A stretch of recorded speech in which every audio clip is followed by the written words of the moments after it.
નમસ્કાર મિત્રો, આજે કાલની જે તાજેતરની ઘટના છે એ સમગ્ર ગુજરાતની હચમચાવી નાખનાર ઘટના એ છે કે એક ચાલુ ધારાસભ્ય અને પૂર્વ ધારાસભ્યનો છોકરો, એટલે કે એનું નામ ગણેશ જાડેજા, એમણે દલિત સમાજના રાજુભાઈ સોલંકીના છોકરાનું અપહરણ કરી અને એને ઢોરમાર મારી અને દબંગાયા, એટલે પોતાને દબંગ માને છે. પણ એને ખબર નથી કે આ લોકશાહીથી દેશ ચાલે છે અને કાયદાનું ભાન ગમે ને ગૂંઠણિયા વાળી દી.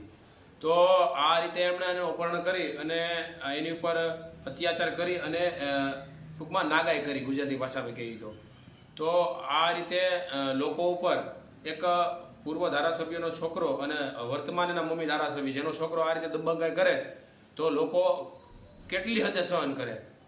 તો આમાં મારે એ ખાસ તો કહેવાનું કે જેટલા પણ ભાજપમાં અત્યારે આ સરકારમાં જોડાયેલા છે ભાજપમાં, એ હું આની વિરુદ્ધ આવેદનપત્ર દેવા જાય અને એક એવો માયનો લાલ છે કે આની વિરુદ્ધ જઈ અને સરકારમાં રજૂઆત કરશે કે ભાઈ દલિત સમાજના છોકરાનું અપહરણ કરી અને કયા કારણે મારવામાં આવ્યો. અને આ એકલો વ્યક્તિ હતો, આમાં 10 જણા હતા, એટલા તો આ ભડવીર હતા.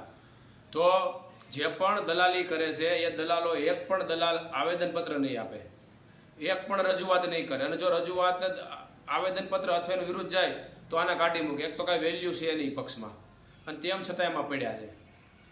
તો આને પહેલો ભય તો એ છે કે આ એની વિરુદ્ધ આની ઓકાત જ નથી. જે પણ જોડાયેલા છે અત્યારે આ તમારી પાર્ટીના એક દલિતના વ્યક્તિને માર્યો છે, તમે જે એમાં ચાપલુસી કરો છો, ગુલામી કરો છો, એમણે માર્યો છે.